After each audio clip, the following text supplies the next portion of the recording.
Greetings, philosophers. We're on part 4 of our 10-part adventure through Friedrich Nietzsche's electrifying philosophy. Today, we're diving into one of his most iconic concepts, the Übermensch, or Overman. It's a word that sparked endless fascination, some confusion, and even a bit of Hollywood flair. But what does it really mean?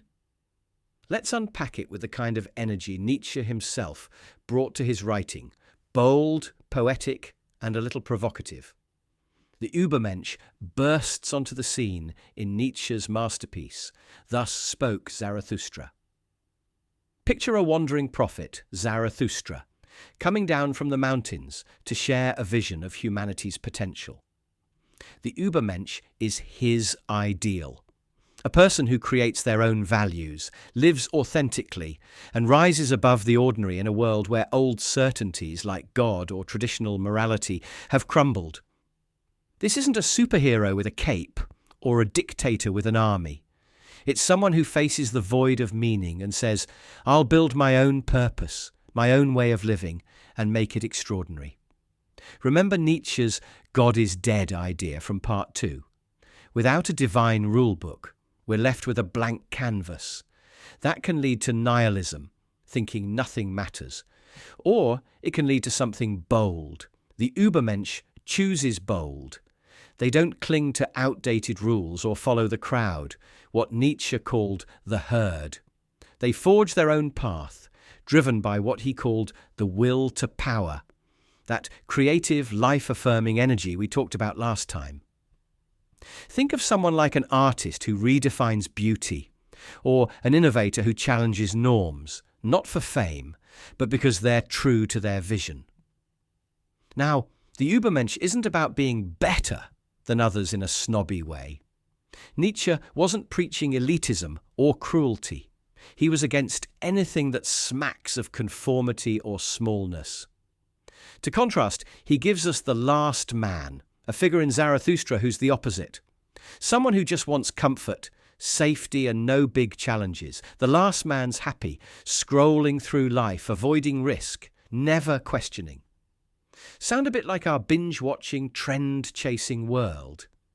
Nietzsche's saying, don't be that person. Aim higher. Be the one who creates, who dares, who lives with purpose. Let's make it real. You don't have to be a genius to channel the Übermensch. It's in the moments you choose authenticity over fitting in. Maybe when you speak up for what you believe, start something new, despite fear. Or decide to live by your own values, not society's defaults. It's about asking, what makes my life meaningful? And having the courage to act on it. Nietzsche's not saying it's easy. It's hard, even scary to step into that freedom, but that's what makes it alive. Here's where Nietzsche's been misread. Some took the Übermensch as a blueprint for tyrants, or supermen in a fascist sense. That's miles off. Nietzsche despised nationalism and groupthink. He broke with his friend Wagner over German chauvinism and called out anti-Semitism as garbage. The Übermensch is deeply personal, a call to self-overcoming, not domination. It's about mastering your fears, your doubts, and creating a life that's yours. Why does this matter now? We're in an age of noise, social media, ads, endless opinions telling us who to be. The Übermensch is Nietzsche's antidote. Don't just consume life, create it. Whether it's through art, ideas, or how you live day to day, it's about saying yes to your potential, even when the world pulls you toward the easy, the ordinary. This idea sets up so much of Nietzsche's thought. It ties to his critiques of morality and his vision of eternal recurrence, which we'll explore later. For now, the Übermensch is a challenge. What would it look like to live as your truest, boldest self? That's the question Nietzsche leaves us with. Thanks for tuning in today. Next time, we'll dig into Nietzsche's take on master and slave morality, how the rules we live by shape who we become. Until then, keep daring, keep creating, and I'll catch you in the next episode.